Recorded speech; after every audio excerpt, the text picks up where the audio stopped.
We're live right now. Yeah, welcome to the world, dude. We're live. We're live. You like that? FX3. So you'll mess around with it a little bit, Brian, and then you should get it. Should be good. Tobin, give us a quick sound check, brother. Check. Oh my gosh, dude. We have been waiting a long time for Tobin Miller to come on this podcast, bro. Tobin, good to see you, buddy. What's up, world? Dude, you are a funny freaking guy, man. I think one of the funnier times I've ever introduced a comic, well, 2 times it happened with you, was during our show. I was like, give it up for Tobin Miller. And I'll usually hold out like, dude, you didn't even walk on the stage. You just walked through the front row just like this. Yeah, sometimes I'll giving out high five, shit like that. And then at Jared's show, I was like, how should I introduce you? You're like, just tell him I have a huge Johnson. So I was like, this next comic's got a huge Johnson. And then we were disappointed. Did they clap or no? Claps. Yeah, they weren't you were into like, it. Nobody's clapping here? Yeah.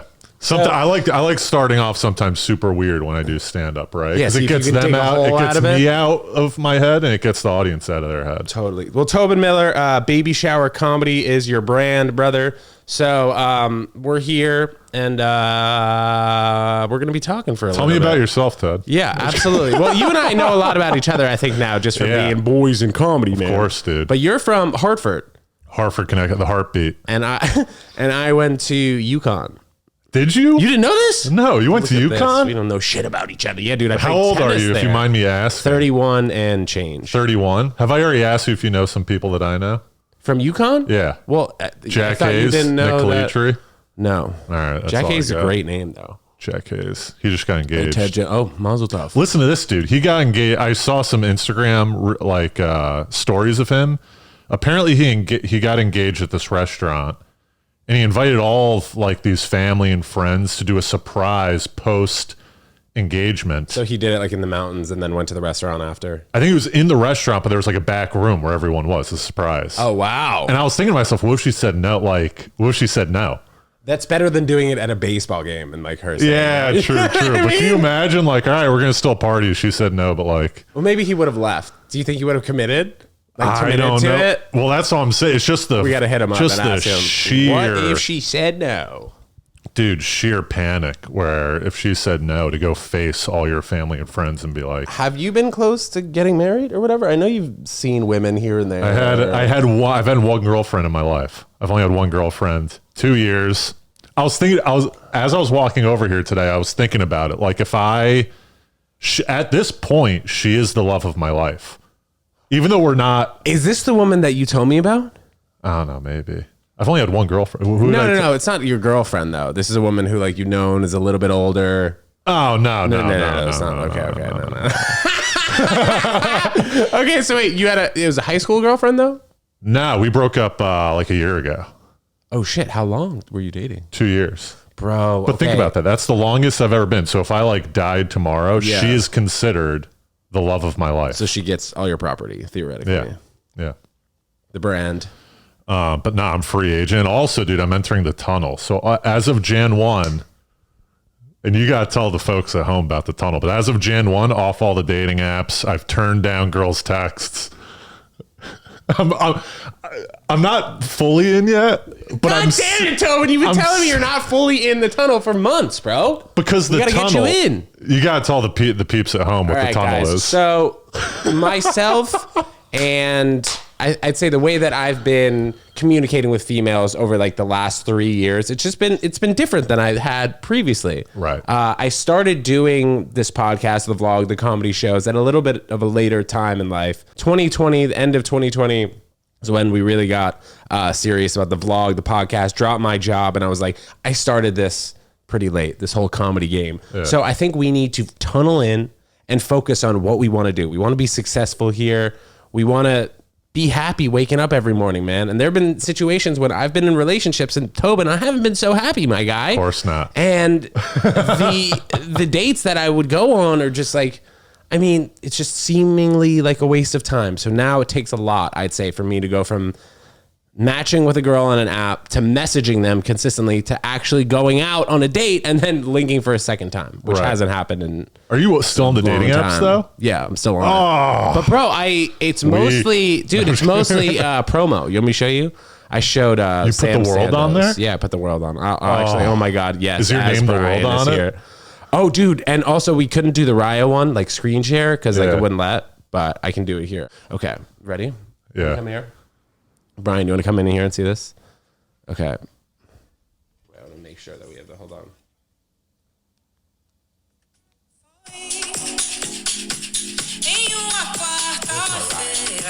Oh, that's a good one.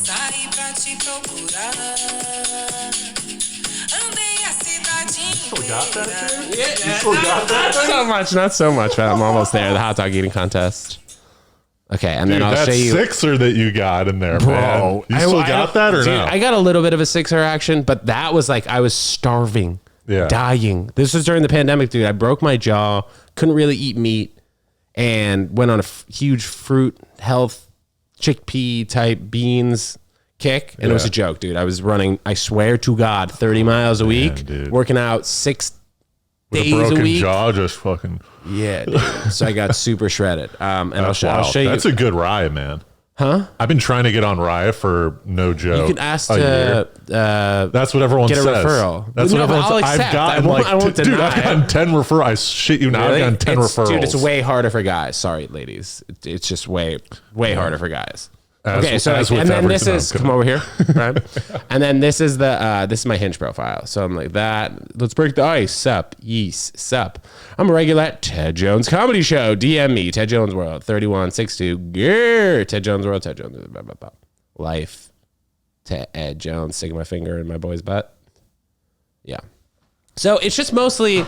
I bet you get a lot of matches. I get a good amount of matches, but it never connects. Yeah. Because I'll message a girl, I'll be like, oh, maybe I'll marry this girl. I'll message her hi with the 4 eyes, and then she never responds, Tobin. You got to throw an emoji in there, man. I know. I do the upside down smiley sometimes. You got to have a call to action, too. If you say hi to a girl on the dating apps, what is she going to do? She's like, now I got to be the fucking guy, the alpha male, and like. No, dude. She just says hi back, and then I'll go, let's meet at this place. Listen. How do you think it should work? Since you yourself, typically, bro, you do well on the apps. So I've had a couple different strategies. One of my strategies, and by the way, ladies, just to clarify, I'm off the apps now, so can't be bothered. But back in my day, the DMs are open. Before a week ago. Back in my day, I had a couple different strategies. One, I would just say, handy liquor bar, 8 p.m. Wednesday night, ?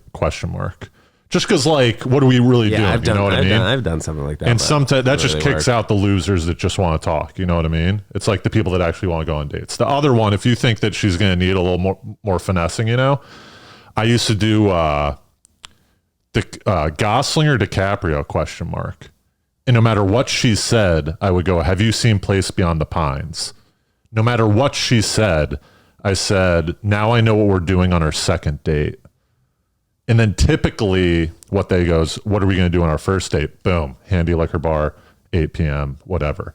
And if they say, if they don't say, what are we going to do on our first date? Then I message, what you were supposed to say is, what are we going to do on our first date?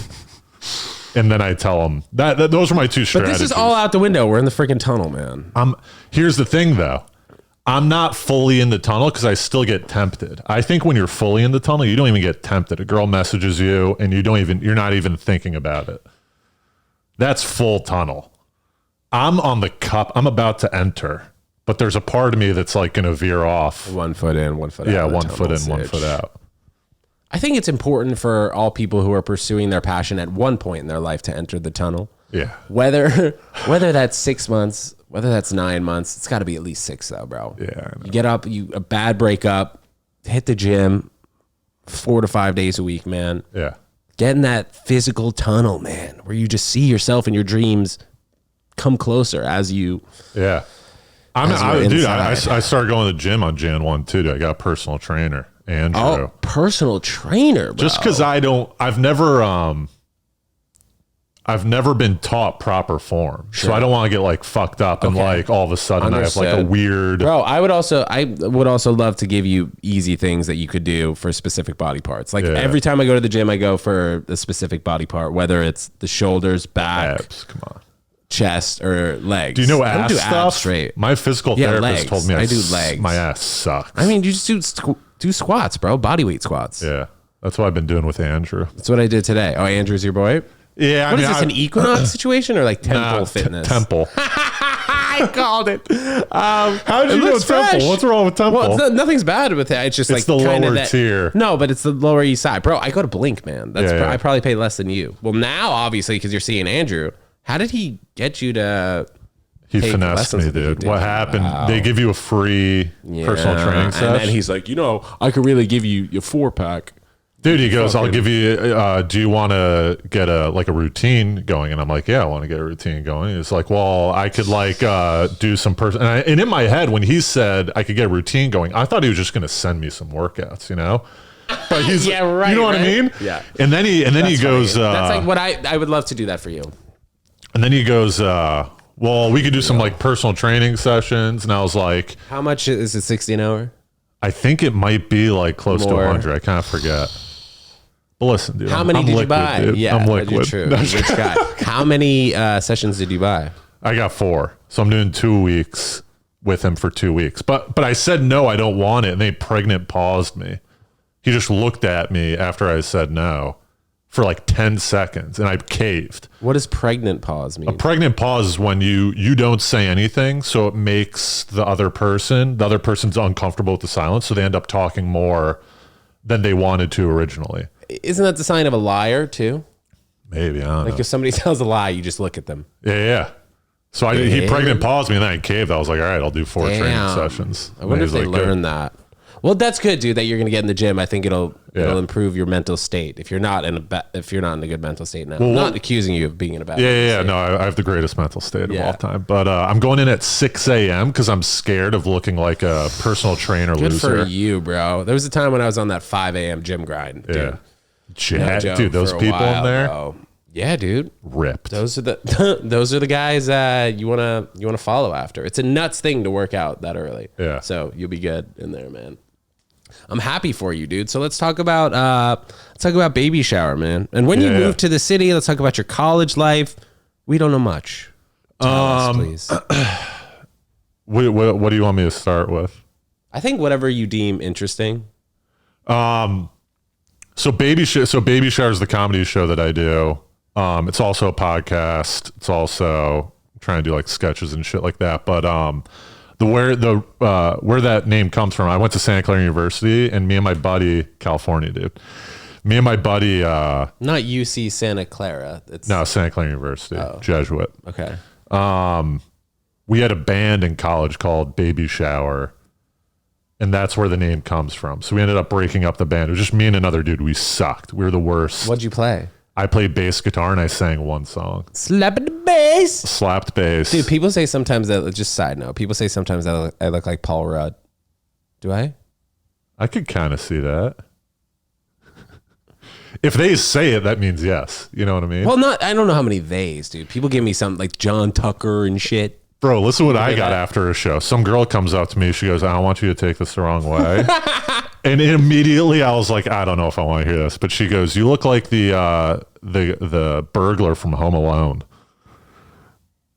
And you don't. That's what I'm saying. Also, it's like the biggest. No one's ever found that guy attractive. It was the worst hit to my ego. I'm like, get the fuck out of here. I was like, can I get your number at least? Well, let's get back to you starting the brand at Baby Shower. Filling the ego. So I went to Santa Clara. I lived in San Francisco for 2 or 3 years after that. What were you doing there? Some finance shit? Yeah, accounting. Heck. I do accounting. Damn, bro. So you really do got paper like that. Yeah. Still do. One of the best accounts in the world. Yeah, dude. Except I don't know if you bought crypto, dude, because that fucked me, dude. Well, it depends on when you got it. That's true. If you bought Bitcoin at 50K, you're not doing great right now. Is that what you did? Yes. Oh my wild, wild! Look at any YouTube video. The halving. I had bought in at an earlier price, but I also bought in at 50K. You got greedy. Yeah, dude.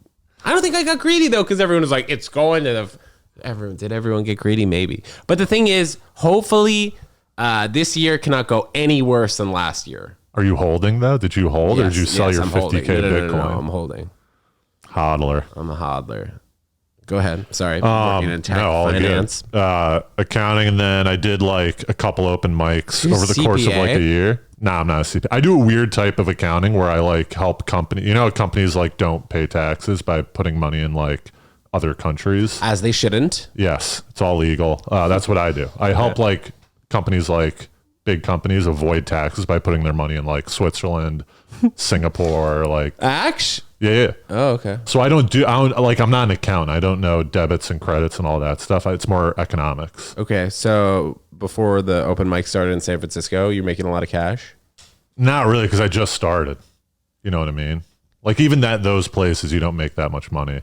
Well, listen, it's all relative. Yeah, it's all relative. Right. Grant Cardone says you can't live on 400K. Do you see that? Huh? You see Grant Cardone say that? 400K? Yeah. Yeah. What do you think about that? He says if your dream is to make 400K, you're dreaming too small. You can't live on 400K. And then everyone is bugging out that he said that. Yeah, didn't he like giving your mom money, dad money, living, school, and all that shit? And then when he added up the things that he was adding up, I guess it made sense. Yeah, he asked some guy. I think in that speech, he asked some guy in the audience. He's like, "How much do you make?" And the guy's like, "1.2 million." He's like, "My jet eats up 1.2 million a year," and everyone's I like, love that, dude. Yeah, that's fresh. What's that guy's deal? He's just a motivational speaker.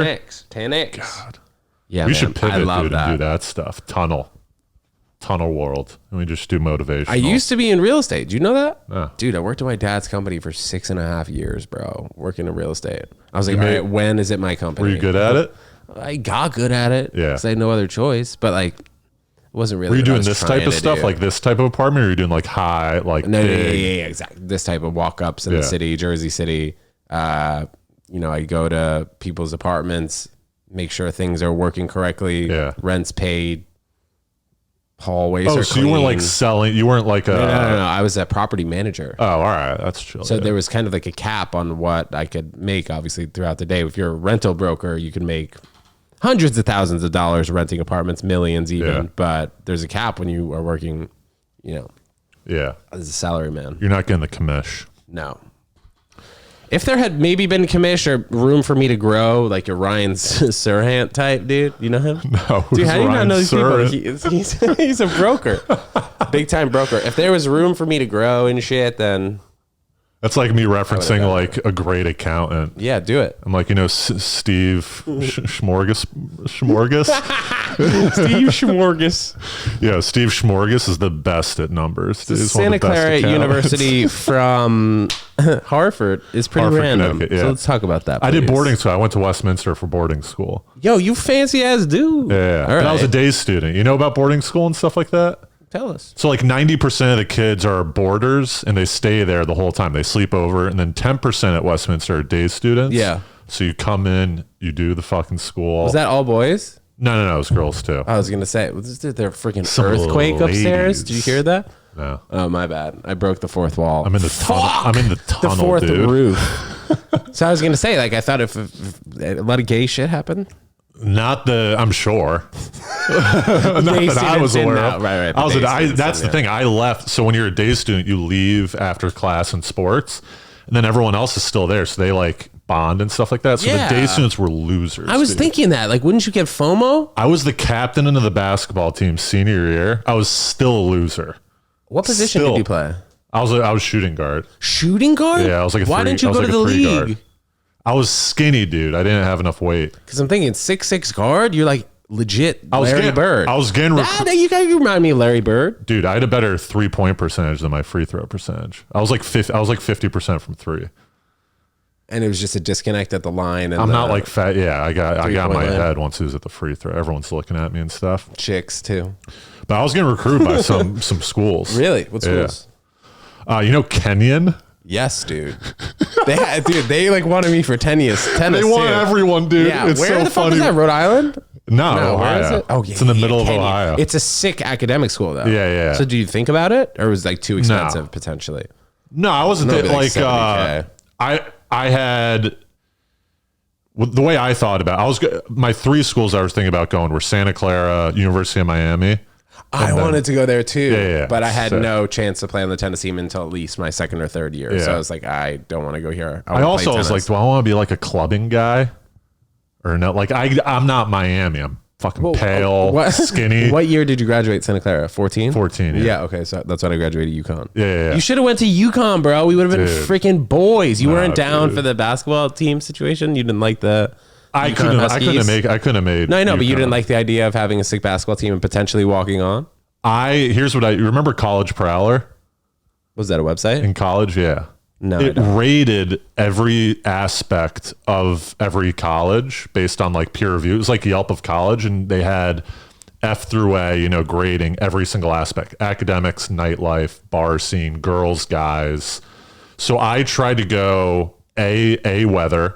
These are the ones in like those fat books, right? Yeah. But there's a website.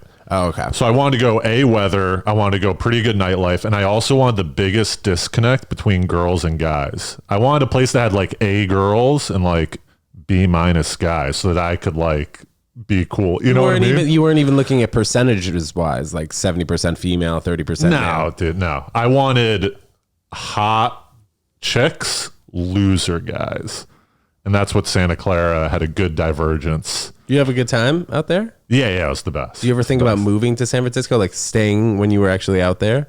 Well, I was there for like 2 or 3 years. San Francisco is great if you have like a girl. If you're a single guy, it sucks because everything's uphill.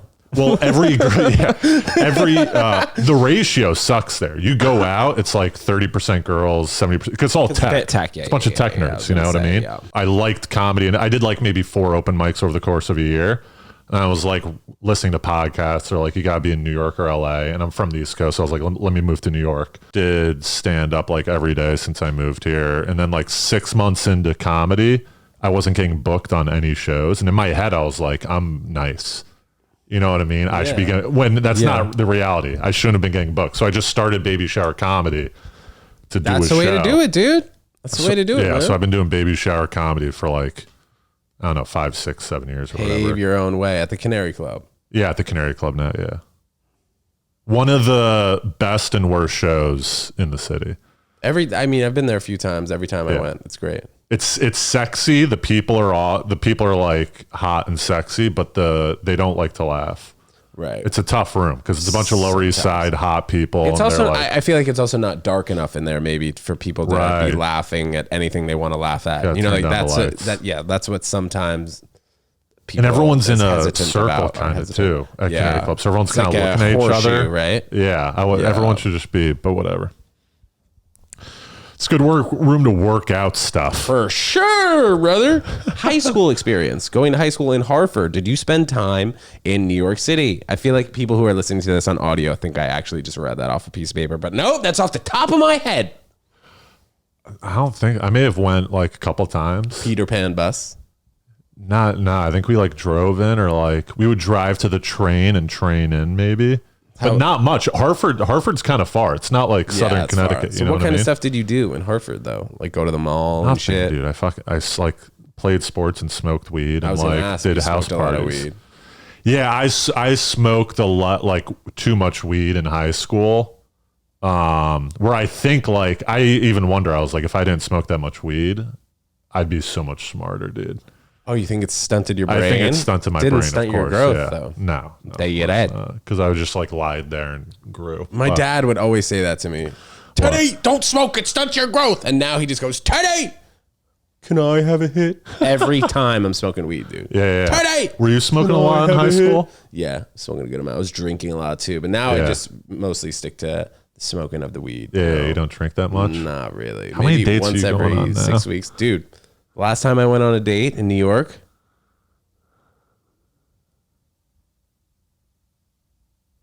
over 6 months for sure. Over 6 months? For sure. And you're not really on that. When you like pull up the apps, you're not really on there. You're not on there every day. No. I just look.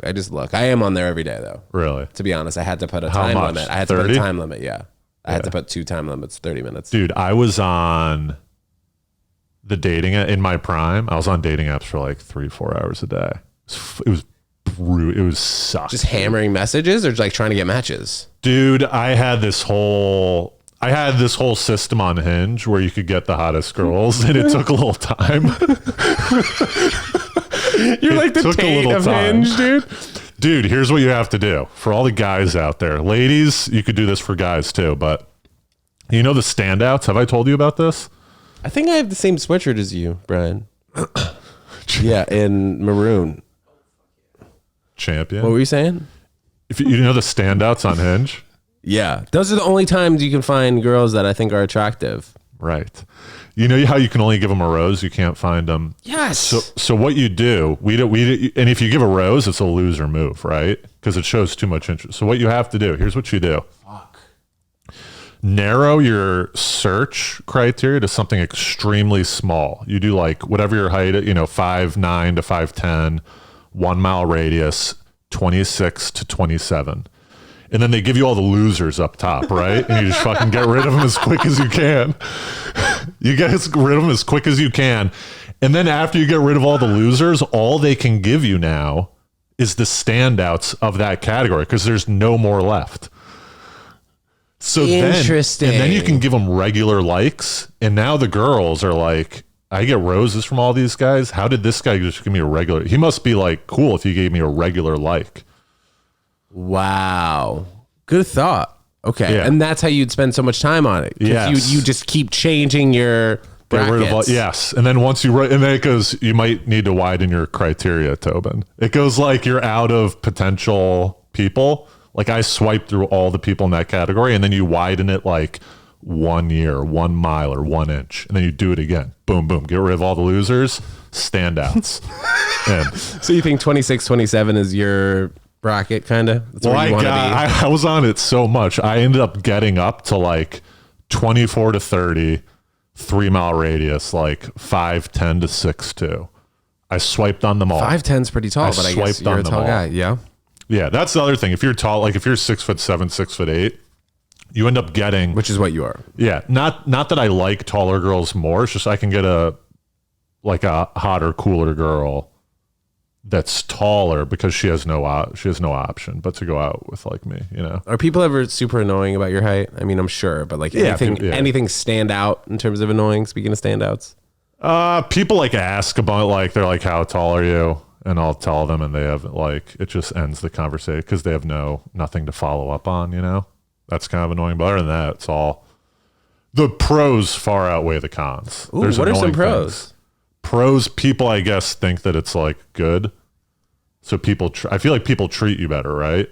If there's like a tall person, there's more respect from a tall person. It's just like genetics. If there's a hot person, you treat them kind of better, right?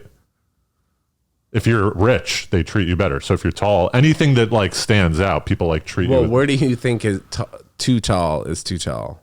I kind of wish. I think the best height's probably 6'5". That's the sexiest height. That's just a manly, tall, solid type like athlete. Yes. Seems like to be. And you're 6'5". usually kind of on the edge. If you're in the room, you're kind of on the edge of the tallest. But sometimes, no, dude, I feel like you're definitely the tallest if you're 6'5" in that room. No. Well, yeah, that's like my side. I kind of find myself towards the tallest people in the room, being almost 6'2". Here's the thing: you might figure if you go to like a party or something like that or a bar, since you're 6'2", sometimes you'll be like taller than everyone. Yeah. If you look around, you kind of end up making eye contact with people that you don't mean to make eye contact with, right? Like other dudes? Other girls, guys, whatever. Just because you're ahead of someone that's short, they can only make eye contact with the people around them, right? 5 or 6 people. Yeah. And then they end up seeing you in the background because you're tall. That's the only other person they can see. Yeah. So sometimes I'll be like at a bar and I'll make awkward eye contact with someone, not intentionally. And now I'm the weirdo. Smash. Yeah, now I'm the weirdo that's just like, Anyway, that's another weird thing. Interesting. I'm out of the bar game, dude. I'm over it.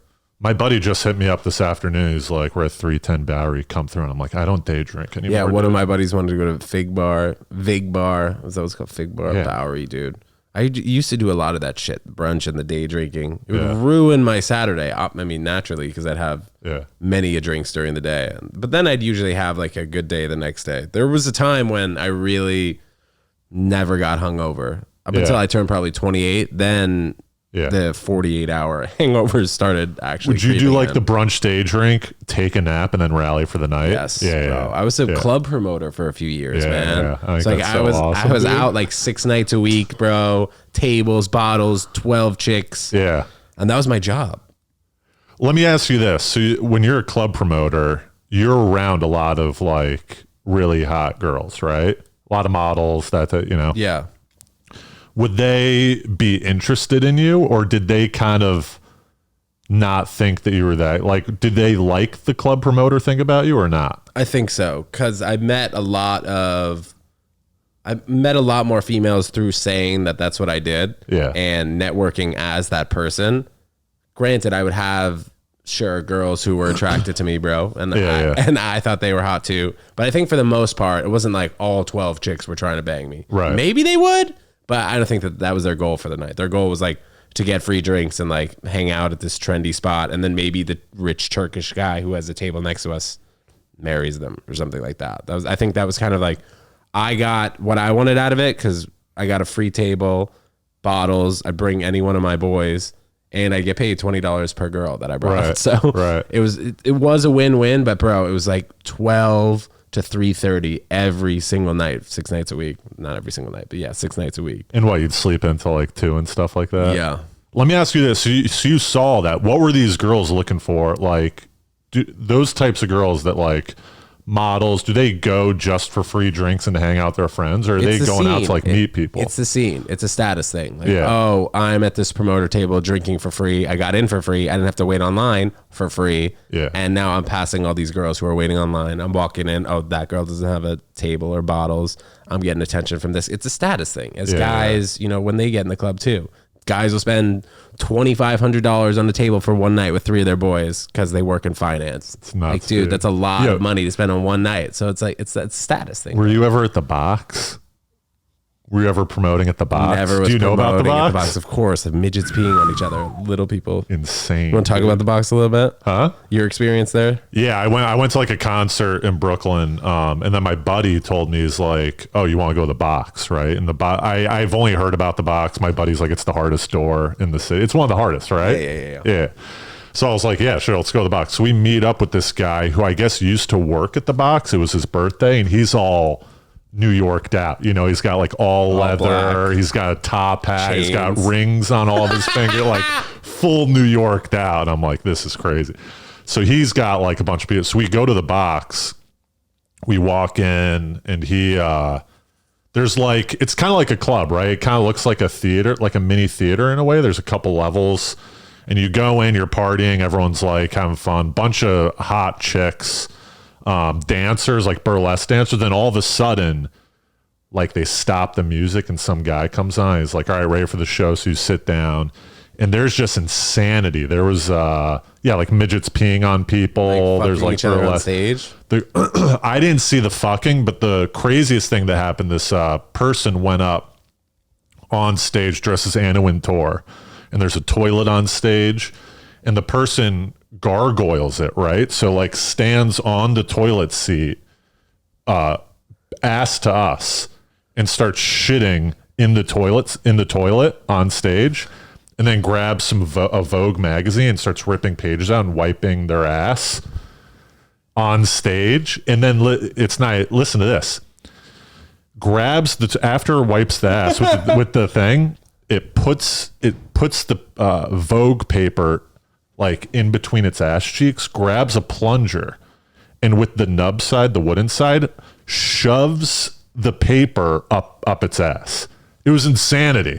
And everyone's screaming. Everyone's like, "Yeah!" And I'm like, "What is going on here?" So the magazine is stuck inside them. Yeah. Him or her. Yeah, probably went to the green room and shit it out, but I'm assuming it doesn't stay up there. Insanity. That's when me and my buddy, like 10 minutes after, me and my buddy are like, "All right, we gotta get out of here." When was that? It was like a Wednesday night. Like that was like maybe 3-4 months ago. I mean, it is very fun how any given night in New York City you can find something like that. Like a Wednesday night in Hartford, I don't know where you'd find that, dude, right? You can't. You have to do it yourself. So you're gonna be in New York the rest of your life? You love it? I like New York. Part of me thinks if everything goes well, I think LA. Right? If you're doing well, I feel like LA kind of brings them to you. Also, I love the sun, dude. The weather in New York sucks. Stand-up wise, it's the best place to be doing everything, but like LA, there's the sun, the beach. Once again, I've only been there maybe like 10 times. I've never been there for a long period of time. What do you mean only 10 times? That's a lot of times. I lived in California. Oh, right. And you went from San Francisco down to LA. Yeah, I'll just like bust down there and not bust down there, but bust down there. BUST. But I heard people are like, it's lame. So I'm wondering whether if you spend a significant amount of time there, like more than a week, LA. you end up being like, this place sucks. The multiple times I've been out there, I'm like, after 4 nights, I'm like, all right, I'm ready to get back to New York, no matter the weather, man. It's just, it's too difficult to do things. Like if you forget, I've used this example many times, so you guys have heard it. If you forget toothpaste at CVS after you were just at CVS buying all these things, now you got to drive back to CVS 20 minutes. And it's like an hour. You know what I mean? As opposed to being in New York City, you go downstairs to the deli, which also sells toothpaste. Yeah. So it's like you got your deli, your barbershop, your cleaners, your gym, all in the same block in New York. Yeah. In LA, that takes 2 days. You went to Duke and wrote your college essay, or you visited Duke, right? Yeah. Okay. Well, you wrote your college essay on how you wanted to walk on to the basketball team. Yeah, that was the whole essay, and I think that's what broke the camel's back. Like, this guy's an idiot. Dude, I think that's funny, and I think that's actually like, what's the freaking word? My parents sometimes listen to podcasts, and they're like, you gotta start reading the dictionary, come up with more words. Yeah. Thesaurus. Visionary. Yeah. Visionary. The thing is like all these guys probably have a bunch of like, oh, I'm like excited in the math department, like this and that. Like I like engineering. You have a great engineering program. I said I want to play basketball. The odds of me walking on the team are probably like 1%. Yeah. So why would they accept a guy that like if he doesn't get onto the team, he has no other like that's just what he wanted to do. Now he's just true. He might transfer, and that'll make him look here bad. at Duke. But your sisters went there. My older sister went there. My dad went there. My uncle, 2 cousins. Did you think you were going to get in? I thought I was going to get it. I think I did early decision, which helps, right? And then also, I was like a B+ student, decent SATs. So I wasn't like an all. I wasn't like an all. What'd you get on the SATs? I want to say 14. No, out of 2,400, right? 2,400, maybe like 1,860. I want to say. Yeah, bro. I got a 1,590, and I cheated, dude. I may have gone. I honestly need to look back at that. I forget. Right? 1860. 1860 sounds. But good. It's out of what? 2,400. Yeah. But it was different. It wasn't like percentages wise. It was like if you hit 2,000, like because it's impossible to get 2,300. So they say. I think my sister that got like a 22. Yeah, like that's insane. If you got anything in the 2,200s. But bro, okay, so I semi-cheated. I didn't cheat on the full SAT, but there was a kid next to me. I had extra time. He had the same test as me. So like for sections of the SATs. You know? But don't they switch around all the stuff? Yeah, but not where they give you extra time, bro. It's kind of crazy. I feel a little bit bad about that. But I wouldn't have gotten into UConn if I didn't get those SAT scores, bro. Where are you from? Aren't you from Florida? No. Here. I was born in New Brunswick, lived there for 6 weeks in New Jersey, and then moved to Manhattan. Both my parents. Why'd you choose UConn? Just out of curiosity. Because of the sports program. I wanted to be at a top tier D1 sports program because I was homeschooled for tennis for 9th grade. And then for 10th, 11th, and 12th, I went to performing arts school for tennis. So I can leave on Thursday. They send me the homework. I come back. I take the test, something like that. Yeah. So I was super serious about tennis. I did not want all this time that I spent on tennis to be wasted by going to a school like UMiami and I might not play or I might never play. UConn was giving me attention. It was close by. I was looking at BU. I wanted to be close to home. So it was either like UMiami, Maryland, which I might not play, Indiana, which I might not play, Rollins College in Winter Park, Florida, which I would probably play, and then UConn. So it was like BU maybe was a thought, but I just wanted to be close to home. I wanted to play, and UConn sports program at the time, dude. Like when I went there freshman year, we won the national championships in basketball. And for Duke? I mean for basketball. For UConn, yeah, for Duke. And then the UConn women, when I was there, won 100 games. So like everything that the athletic program got from the basketball team and the football team bringing in all that money, we saw some of it. Even though kicked it down. Yeah, even though you guys were wearing basketball shorts on the tennis court, literally like last year's. That's insane that you said that. Like literally like down to our knees. We weren't wearing like their used stuff, but it was new stuff. And it was a crazy experience, bro. I had a good time. UConn like so much jersey and stuff like that? Yes, so much. Do you ever rep it or no? Maybe sometimes at the gym, but now you know what I rep. Not when you're bro. club promoting. Now you know what I Really, freaking rep, son. The world, dude. The world. The world. Dude, you... Oh, man. Dude. So, Tobin, I will say that I think you've become one of my better friends in comedy. For sure, actually. I wish I could say the same for you now. Every time I see you, man, I got a smile on my face. Even if you don't have a smile on yours, bro. Here's the thing, because me and you have other... Here's the issue, but a bunch of like comics and stuff like that, they have nothing to say other than like, oh, where are you at tonight? Like, what spots do you have? And I'm like, do you have anything else to... Like, we have the tunnel. That's what we share. We're both like, what's going on with the tunnel? Are you dating chicks?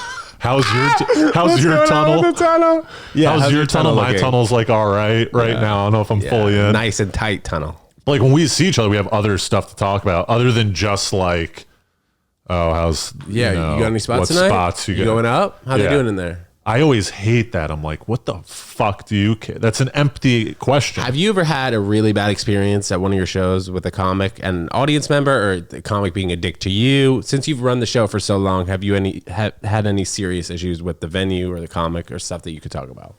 Venue, no. Like my good buddy from college runs some restaurants, and that's one of his restaurants. So like I can kind of do whatever I want there. They're like, just whatever Tobin says, just do it, you know? Yeah. Comics, one funny thing that happened, you know how the show got, like these people, like they're on their phones, like it's kind of a shit show sometimes in there. One comic went up, he's a really good, I'm not going to say his name, but he's a fantastic seller comic.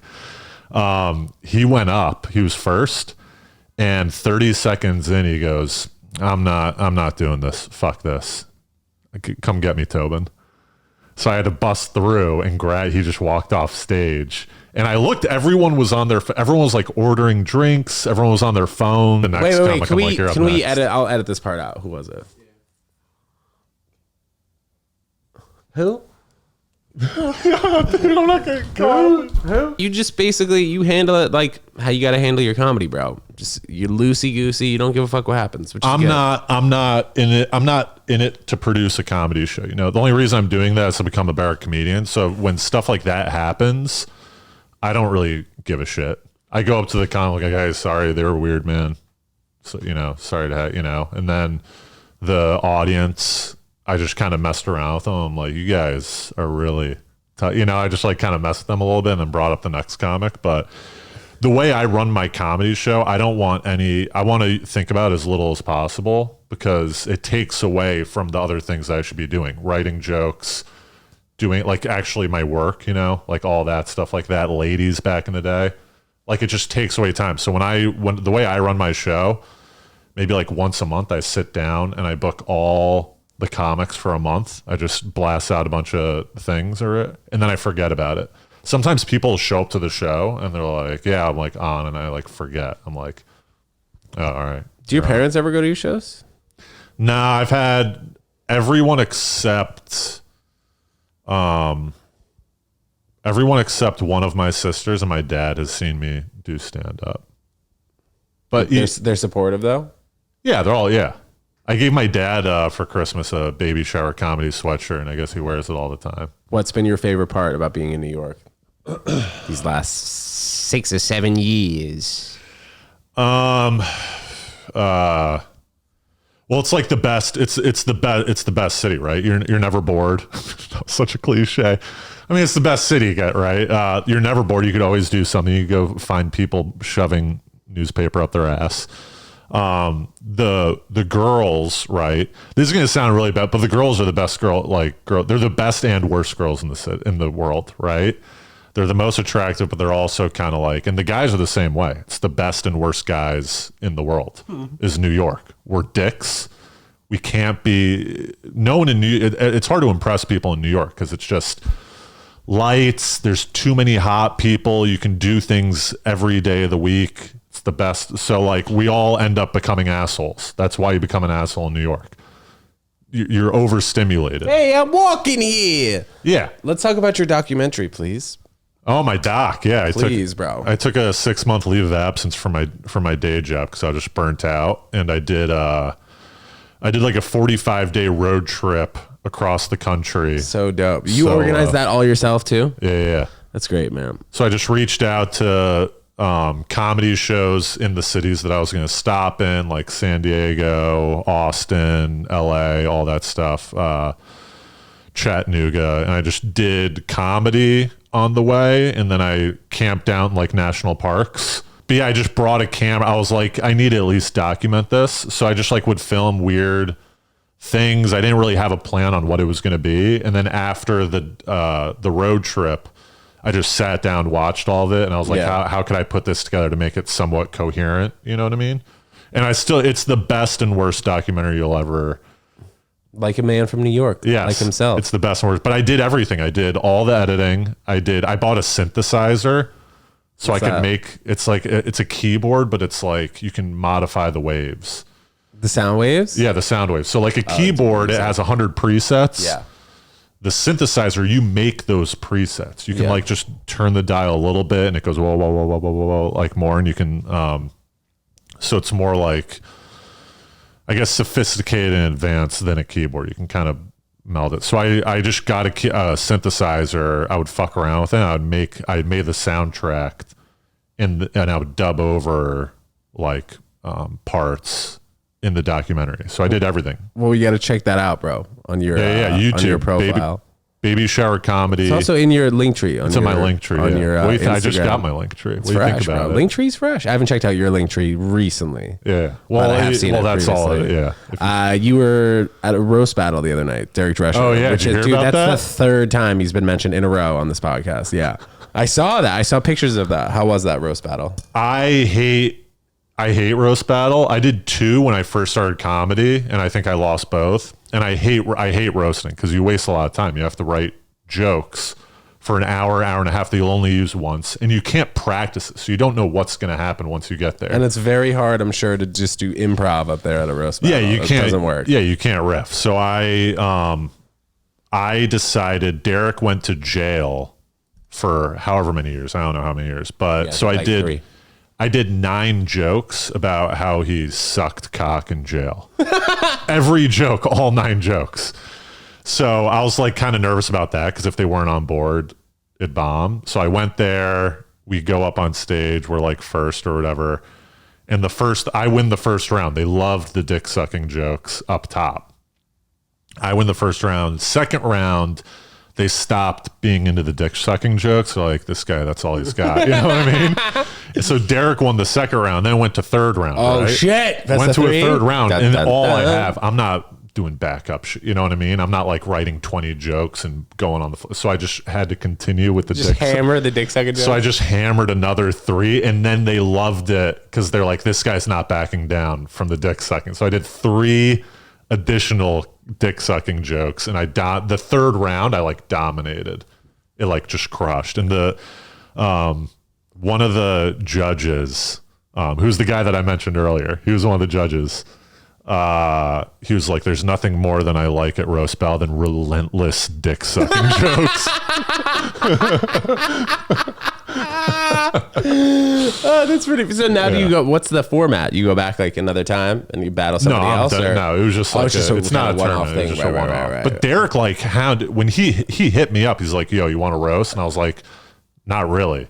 He's like, "Come on, don't be a bitch." I was like, "If you need me to roast, I'll do it, but I really don't want to."